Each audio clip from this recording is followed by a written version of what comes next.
बिस्मिल्लाहिर्रहमानिर्रहीम अस्सलातु वस्सलामु अलैका या रसूलल्लाह व अला आलिका व सुहाबिका या हबीबल्लाह।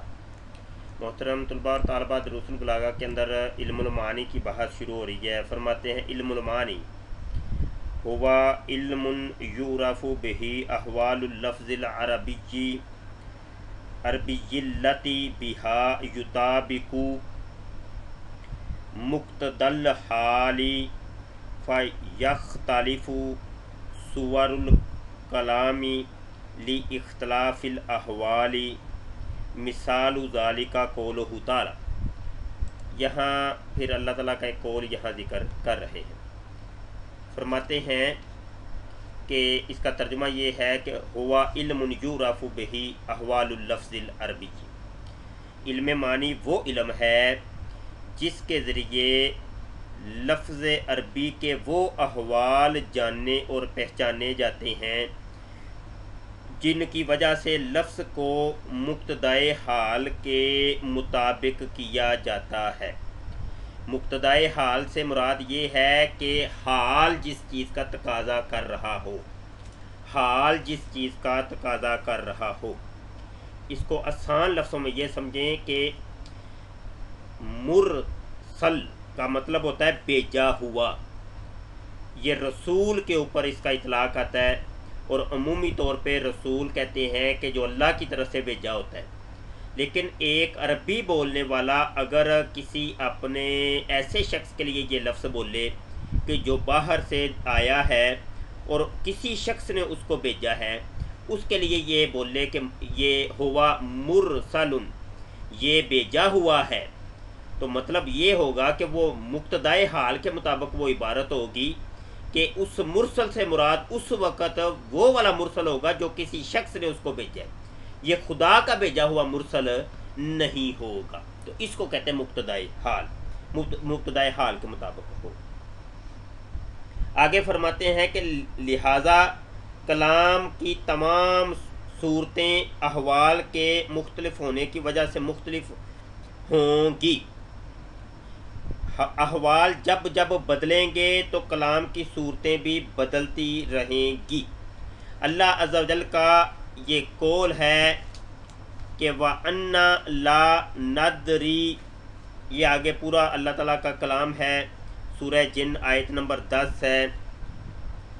आयत का तर्जुमा कुछ यूँ है, और हम नहीं जानते कि ज़मीन वालों को कोई तकलीफ़ पहुंचाना मकसूद है या इनके परवरदिगार ने इन्हें हदायत देने का कसद किया है। इस आयत में कहते हैं कि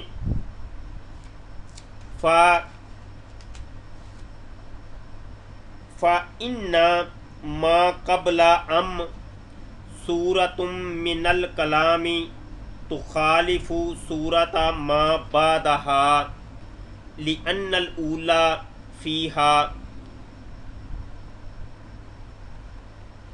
फ़ेलुल इरादती मबनियुन लिल मजहूली। फरमाते हैं कि ये जो आयत है, इस आयत के अंदर ये जो अभी आयत ज़िक्र की गई है, इस आयत में एक लफ्ज़ था अम। ये जो अम नज़र आ रहा है, इसके बारे में कह रहे हैं कि इसमें जो अम से पहले जो कलाम की सूरत है वो अम के बाद की सूरत के बिल्कुल मुख्तलिफ और मुखालिफ है। अम से पहले ये देखें कि अल्लाह ताला फरमाता और हम नहीं जानते कि ज़मीन वालों को कोई तकलीफ़ पहुंचाना मकसूद है। हम नहीं जानते कि ज़मीन वालों को कोई तकलीफ़ पहुंचाना मकसूद है। ये अम से पहले तक का तर्जुमा है। अब अम के बाद, अम का मतलब है या, कहते हैं या इनके परवरदिगार ने इन्हें हदायत देने का कसद किया है। अब अम के बाद इबारत का मफ़हूम बदल गया है, तो इसी चीज़ की यहाँ वजाहत कर रहे हैं कि आयत में अम से पहले जो कलाम की सूरत है वो अम के बाद की सूरत के बिल्कुल मुख्तलिफ है। इसलिए कि पहली सूरत में फ़ेल इरादा ला नदरी, इरादा, और आगे उरीदू, उरीदा, उरीदा ये एक लफ्ज़ इस्तेमाल हुआ है, और आगे भी अम के बाद भी अरादा का लफ्ज़ इस्तेमाल हुआ है।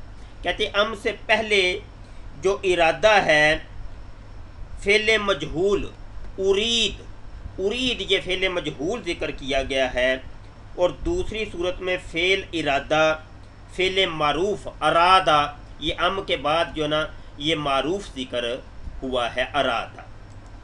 आगे फरमाते हैं, ये देखें, वसानियता फ़ीहा फ़ेलुल इरादती मबनियुन लिल मालूमी, ये देखें वही कह रहे हैं कि दूसरी सूरत के अंदर जो इरादे का फ़ेल है वो मारूफ मालूम ज़िक्र किया गया है। और आगे फरमाते हैं, वल हालुल दाई लिज़ालिका निस्बतुल अखीरी इलैहि सुबहानहु फिस्सानियति व मनउ निस्बति शर्री इलैहि फिल ऊला व यनहसिरुल कलामु अला हाज़ल इल्मी फ़ी समानियति अबवाबिन व खातिमतिन। फरमाते हैं कि ये जो दूसरी सूरत थी इसके अंदर फ़िल मारूफ को ज़िक्र किया गया है, और वो बात जो इस अमर के लिए दाई है, यानी जिसकी तरफ बुलाया जा रहा है, वल हालुल दाई, और हाल उस जानब बुला रहा है, दाई का मतलब बुला रहा है, दाई है वो निदा कर रहा है, वो दावत दे रहा है, वो अखीर की निस्बत अल्लाह सुब्हानहू ताला की तरफ है, वो अल्लाह की तरफ उसकी निस्बत हो रही है। और दूसरी सूरत में शिरकी निस्बत अल्लाह ताला की तरफ करने को मना करना है पहली सूरत के अलावा। और इस इल्म मानी की जो है ना टोटल 8 अबवाब हैं और एक ख़ात्मा है। कहते हैं ये इल्म मानी को हम 8 अबवाब के अंदर ज़िक्र करेंगे और एक ख़ात्मा भी यहाँ ज़िक्र करेंगे। अब इल्म मानी को आपने समझ लिया होगा कि इल्म मानी के अंदर ये होता है कि कलाम को मुक्तदाए हाल के मुताबिक करना। अब ये नहीं है कि कलाम का एक टुकड़ा ले लिया जाए और दूसरे टुकड़े को छोड़ दिया जाए कि तुम नमाज ना पढ़ो, तुम नमाज ना पढ़ो, तुम नमाज मत पढ़ो। ये भी तो देखो कि अगला कलाम कौन सा है। मुक्तदाए हाल ये था कि जब तुम नशे की हालत में हो तो उस वक़्त तुमने नमाज नहीं पढ़नी, नमाज के करीब भी नहीं जाना। तो अब मुक्तदाए हाल के मुताबिक लाने के लिए पूरे कलाम को सियाक और सबाक के साथ लिया जाएगा।